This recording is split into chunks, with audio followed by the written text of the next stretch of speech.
जज साहब, मेरे क्लाइंट सोमनाथ द्विवेदी का इल्जाम है कि स्वर्गीय बल्लू मिश्रा ने इनसे 19 लाख रुपए उधार लिए जो आज तक वापस नहीं दिए। ये कटघरे में खड़ा हुआ आदमी जिंदा दिखाई दे रहा है मुझे, और आप इन्हें स्वर्गीय घोषित कर रहे हैं? जज साहब, मैं कुछ घोषित नहीं कर रहा।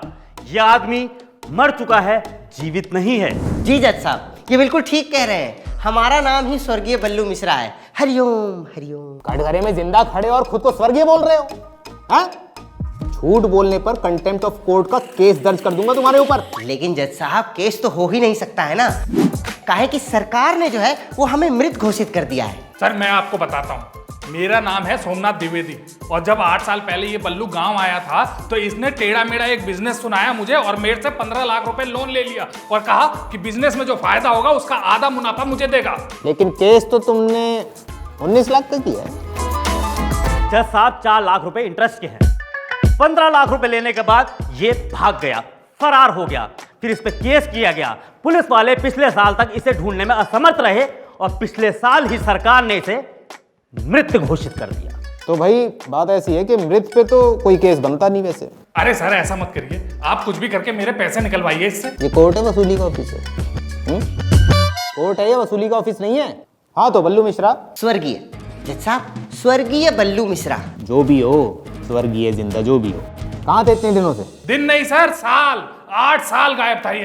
अरे नहीं नहीं जज साहब, हम छुप के नहीं बैठे थे। हम तो महादेव की तपस्या में एकदम विलीन होकर बैठे थे। जैसे गौतम ऋषि और अर्जुन ने तपस्या की थी, ठीक वैसे ही हमने पूरे 7 साल तपस्या की है जज साहब। सर ये आपको वेद पुराण की बातें सुनाकर अपनी बातों में उलझा रहा है। आप इसे जिंदा करिए और मेरे पैसे निकलवाइए ना। महादेव स्वयं हमारे सामने साधु बन के प्रकट हुए और फिर हमने महादेव से एक वरदान मांग लिया कि हम लोगों के सामने जिंदा तो रहें लेकिन लोगों को लगे कि हम मृत हैं, और फिर देखिए वही हुआ। देखिए जज साहब, कितनी चालाकी के साथ इसने अपने काम को अंजाम दिया।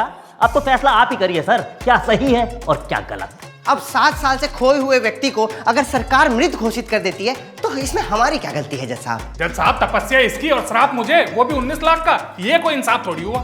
स्वर्गीय बल्लू, तुम्हारे पास कोई सबूत है कि तुम मर चुके हो? हमारे पास है हमारा डेथ सर्टिफिकेट जो स्वयं सरकार ने जो है वो हमें दिया है। ठीक है। अच्छा भाई तुम बताओ, तुम्हारे पास क्या सबूत है कि ये जिंदा है? सर ये क्या बात हुई, जीता जागता इंसान आपके सामने खड़ा है और आप सबूत मांग रहे हैं। देखिए सोमनाथ जी, ऐसा है, अदालत जो है वो सबूतों पे चलती है। अगर आपके पास कोई सबूत है तो पेश करो, वरना मैं केस डिसमिस कर रहा हूँ। नहीं नहीं सर, केस डिसमिस मत करिए, वरना ये आदमी भी हाथ से निकल जाएगा और मेरे पैसे भी। और सर मेरी फीस भी। सर आप इसे जिंदा कीजिए और 19 लाख में से ऐसा करिए 2 लाख आप रख लेना। जज को रिश्वत देता है? हाँ? सर ये फाइल। अरे क्या ये अतरंगी से कपड़े पहन कर अदालत में घूम रहे हो? हैं यूनिफॉर्म कहाँ है तुम्हारी? अतरंगी नहीं है सर, सतरंगी है। हमारी शादी है, गांव जा रहे हैं भभुआ। कौन है वो खुशनसीब लड़की? राधा। राधा? अबे मोहन, ये क्या बकवास कर रहे हो तुम? बल्लू भैया, आप जिंदा हो? अरे बल्लू भैया जिंदा है, देखो देखो ये जिंदा है। जज साहब ये जिंदा है। हाँ? पूरे गांव में अफवाह फैल गई थी कि आप मर गए हो। अकेली रह गई थी राधा, तो मैंने उठा लिया फायदा। अब मेरी शादी हो रही है, आई हो दादा। अरे मोहन, पूरे गांव में तुमको हमारी मेहरारू मिली शादी करने को। तुमको साले छोड़ेंगे नहीं हम।